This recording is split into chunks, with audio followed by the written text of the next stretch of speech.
Well, we don't know exactly what was said between the two leaders this morning. Governor Hochul's office later putting out a statement again listing talk of tariffs and energy policy. And with no formal agreements or decisions reached, it was a, quote, productive conversation with more dialogue expected.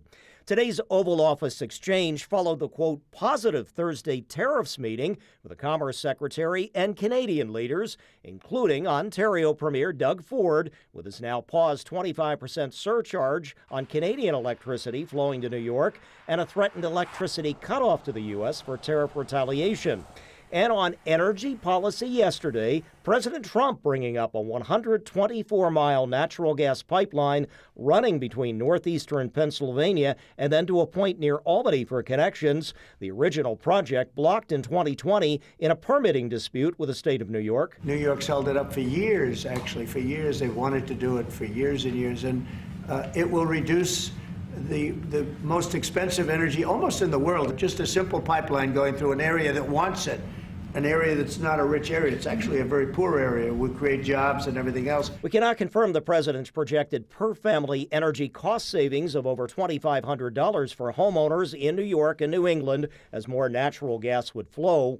This idea of energy dominance and loosening project permitting discussed earlier this month in northeastern Pennsylvania, where unlike New York State, natural gas drilling and fracking is allowed, as EPA Administrator Lee Zeldin met with a local congressman there on energy policy. To reduce the timeline it takes to get a permit, to add more certainty to the process, to reduce the cost involved and the inability to harvest natural gas right in our backyard, which would lead to almost $1 billion industry. But back in New York, Governor Hochul this week ripping Zeldin's planned environmental regulation reductions, claiming threats to health, and then stating, quote, federal government overreach would be opposed by the state DEC and state laws, quote, aggressively protected by the state attorney general in court.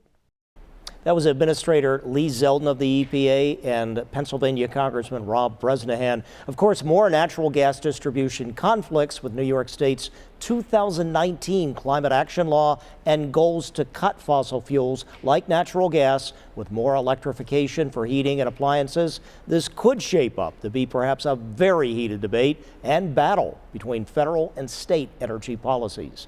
On your side here in the newsroom, Ron Plants, Channel 2 News.